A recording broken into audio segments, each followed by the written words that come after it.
Alors, bienvenue dans cette vidéo qui va vous aider à faire vos premiers pas sur Moodle. Donc, premièrement, vous devez partir de la page jdlm.qc.ca pour accéder au portail. Et à partir d'ici, vous avez différentes options et on a celle qui est JDLM Moodle. Donc, ça vous amène à la page de connexion. On entre le même utilisateur et mot de passe que vous avez sur Groupwise ou encore sur le réseau. L'image derrière sera modifiée. Là, on vient de faire des petites modifications à Moodle pour le rendre plus joli, mais il nous reste encore des choses à voir, comme les mots qui sont en anglais aussi. Donc, d'ici une semaine, on devrait avoir réglé ça. Donc, tout en haut, vous avez accès à différentes options. La première chose que je vais vous montrer est la section Aide sur Moodle.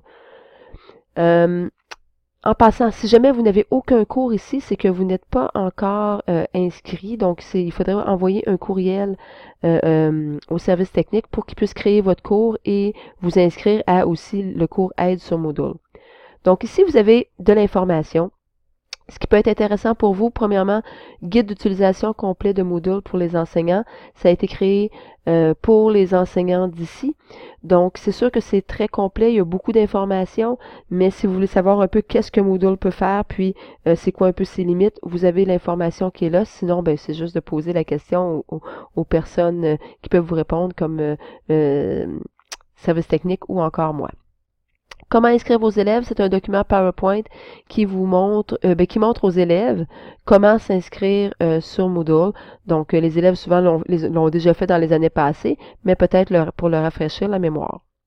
La section intéressante, vidéo, je vais insérer plusieurs vidéos ici, j'en ai déjà quelques-unes, et il y a aussi un lien vers d'autres vidéos. Donc, si vous vous promenez sur l'Internet, sur YouTube, etc., vous allez trouver d'autres vidéos, il y en a tout plein, qui ont été faites par des gens qui travaillent sur Moodle, et des fois, vous pouvez trouver réponse à votre question ici. Donc, je retourne maintenant dans mes cours. On va aller voir un peu de quoi a l'air mon cours de mathématiques et ce que peut avoir l'air une page Moodle finalement.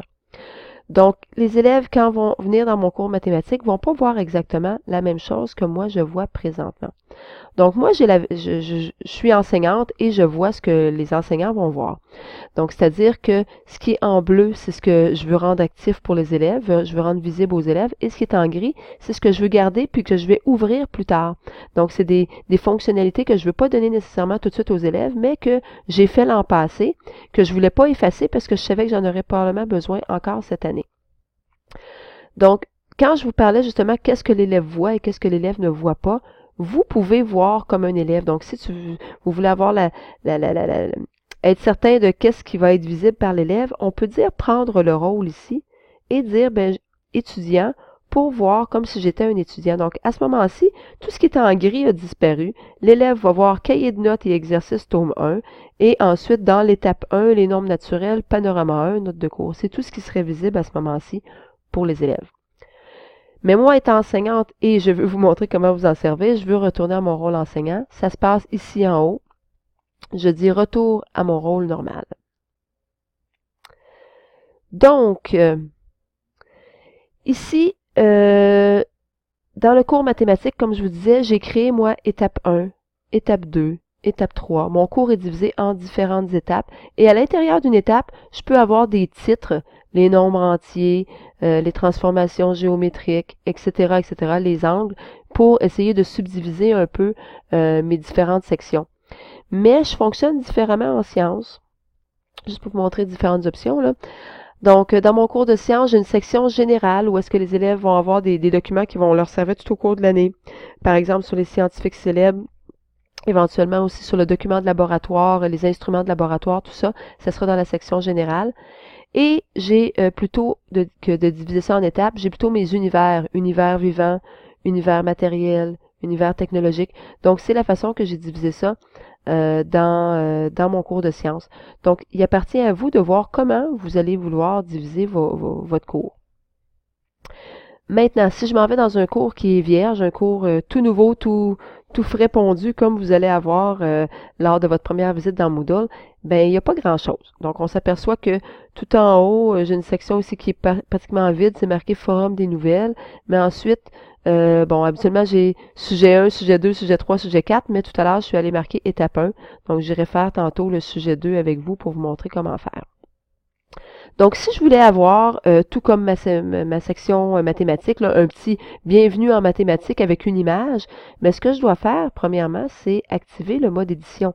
Donc, pour rendre accessible la modification de la page, je dois être en mode édition. Et il m'apparaît des petits icônes. Première icône hyper important, c'est la petite roue dentée ici, qui veut dire que je veux modifier les paramètres. Donc, en cliquant dessus, je peux donner un nom à ma section. Donc, je pourrais appeler cette section-ci Sciences et je pourrais aller mettre une image. Dans la section, dans la région de texte ici, l'éditeur de texte, vous pouvez voir que je peux avoir plus ou moins d'icônes, dépendant que je clique ou pas sur le premier bouton ici. Donc, si je veux avoir plus de fonctionnalités, je clique sur le bouton et va apparaître mes différentes fonctionnalités. Ce qui est intéressant, si je laisse mon pointeur sur un bouton, ça me dit exactement ce qu'il fait. Je vais avoir une section de texte qui va me dire à quoi sert ce bouton-là. Donc, insérer ou éditer une image, c'est ce que je veux faire. Je veux rajouter une image d'introduction là, pour dire un petit bienvenue. Et je vais dire chercher ou déposer une image. Vous avez différentes options. Si elle n'est pas déjà cliquée, vous allez cliquer sur déposer un fichier ici et parcourir dans vos images celle que vous voulez mettre. J'aime bien mon petit Einstein. Donc, je peux l'appeler blabla si je veux, mais j'aurais pu l'appeler Einstein aussi. Donc, peu importe le nom que vous lui donnez. Je vais dire déposer ce fichier. Et j'ai mon image qui apparaît ici. Si je la trouve trop grande, je peux aller modifier sa dimension dans Apparence. Donc, en changeant une des dimensions, soit la longueur ou la largeur, l'autre dimension se modifie automatiquement pour garder la même proportion. Et il nous demande une description. C'est pas obligatoire, mais si vous en demandez pas, il vous met un petit message. Là, je vais vous montrer ce que ça fait. Donc, si je dis insérer, j'ai un petit message ici. Si vous voulez pas le message, vous rentrez une description de l'image, mais c'est pas nécessaire d'en mettre une, donc je peux dire OK. Donc, j'ai mon image ici. Je peux décider de la centrer, si je le désire, ici. Et ensuite, je dis que je peux enregistrer les changements. Donc, déjà, je viens de personnaliser un petit peu ma page. Ici, forum des nouvelles, si vous n'avez pas besoin de... C'est un endroit, dans le fond, pour l'enseignant, pour mettre des petites nouvelles. N'oubliez pas, la semaine prochaine, on a une sortie pour faire l'arbrier, par exemple. Vous pouvez mettre ça ici, mais si vous n'en avez pas besoin de cette section-là, vous pouvez la supprimer. C'est ce que je fais. J'en ai pas besoin. J'ai déjà rentré le sujet étape 1, donc je pourrais aller modifier là, le sujet 2 pour marquer étape 2, par exemple, pour vous montrer comment faire. Toujours dans la roue dentée ici. Si je clique dessus. Donc, présentement, je ne peux pas aller changer le nom. Pourquoi? Parce que ça dit d'utiliser le nom de la section par défaut. Mais si j'enlève ce petit crochet-là, je peux aller modifier et dire que je veux appeler ça étape 2. Donc, étape 2, est-ce que j'ai un résumé à faire? Pas nécessairement. Donc, tout simplement enregistrer les changements. Et mon sujet 2 a été changé pour étape 2. J'ai une étape qui est vide. Donc, si je veux ajouter des choses, soit à l'intérieur de étape 1 ou étape 2, là, je peux aller ajouter une activité ou une ressource. À l'intérieur de cela, vous avez un paquet de choix. Ce qui est intéressant, c'est que si on clique sur une option, ça nous donne un texte à côté qui donne des informations sur qu'est-ce que c'est un atelier ou qu'est-ce que c'est un devoir. Donc, je peux vous dire rapidement qu'un devoir, c'est un endroit où les élèves peuvent déposer des documents. Donc, s'ils ont un travail à faire et à vous remettre ce travail-là de façon numérique, ça peut être une vidéo, ça peut être un travail sur un document PowerPoint. Vous pouvez créer un devoir, c'est comme un endroit où est-ce que les élèves vont pouvoir aller déposer leur fameux fichier et ça fonctionne vraiment très bien. Maintenant, il y a aussi quelque chose qui s'appelle un test. Un test n'est pas nécessairement un examen. Un test peut aussi être, d'une certaine façon, un devoir. C'est-à-dire que on peut faire des exercices interactifs. Donc, des exercices que les élèves vont répondre par vrai ou faux, ou encore avec des choix de réponses, ou encore des réponses numériques. Admettons, je sais pas moi, il y a combien de semaines dans une année? 365. Combien de jours dans une année? 365 jours. On peut mettre des réponses chiffrées de cette façon-là. Et ce qui est intéressant, c'est que Moodle va corriger automatiquement les réponses des élèves et vous allez avoir une rétroaction rapide à savoir qui a compris, qui n'a pas compris le devoir. Donc, on peut aussi l'utiliser en examen parce qu'effectivement, en sciences, on fait des examens en classe avec les ordinateurs parfois et sont corrigés directement par Moodle, mais ça peut aussi être pour faire une espèce de test formatif ou encore un devoir que vous voulez voir si les élèves ont bien compris. Donc, c'est plutôt des exercices interactifs et non pas nécessairement un test. Ce que je vais vous montrer présentement, c'est très facile, c'est tout simplement déposer un fichier. Donc, je vais déposer un fichier, donc je vais dire « Ajouter ». Ça me demande le nom, donc je pourrais dire « Document de laboratoire ». Oups, ouais, il me manque un petit T ici. Document de laboratoire, description, c'est pas obligatoire. Et ensuite, on doit sélectionner un fichier pour le déposer ici. Donc, ça va très bien quand on le glisse. J'adore glisser des fichiers. Donc, je rapetisse un petit peu ma fenêtre. J'ouvre la fenêtre de l'explorateur et je m'en vais chercher tout simplement un fichier. J'ai tendance à déposer toujours des fichiers sous format PDF et non pas sous format Word. C'est que si vous les déposez sous format Word, l'élève, quand il va l'ouvrir à la maison, le format, autrement dit, les numéros peuvent changer de page et tout ça. Donc, si vous voulez que les choses ne bougent pas, on dépose en PDF. Dernière petite chose que je fais, dans la section Apparence, je vais demander que mon fichier apparaisse dans une nouvelle fenêtre. C'est que si je ne sélectionne pas ça, mon fichier va apparaître dans la fenêtre Moodle. Quand l'élève a terminé d'utiliser le fichier, souvent il va cliquer sur son X ici et il ferme tout Internet, ferme tout Moodle. Et des fois, c'est pas ce qu'il voulait faire. Donc moi, je le dis dans une nouvelle fenêtre. Donc si je dis enregistrer, revenir au cours, et que je vous montre en cliquant dessus qu'est-ce qui se produit, ben j'ai une nouvelle fenêtre qui est créée, ce qui fait qu'une fois que j'ai terminé d'accéder à ça ici, je le ferme tout simplement et ça n'a pas bougé mon Moodle. Autre chose aussi intéressante, vous voyez qu'on a un paquet de blocs sur le côté. Moi, sincèrement, j'utilise le bloc administration, oui, mais je n'utilise pas les autres blocs. Donc ici, recherche de forum, si je ne le veux pas, je clique sur le petit triangle, il s'en va se placer à gauche. Dernière nouvelle, même chose.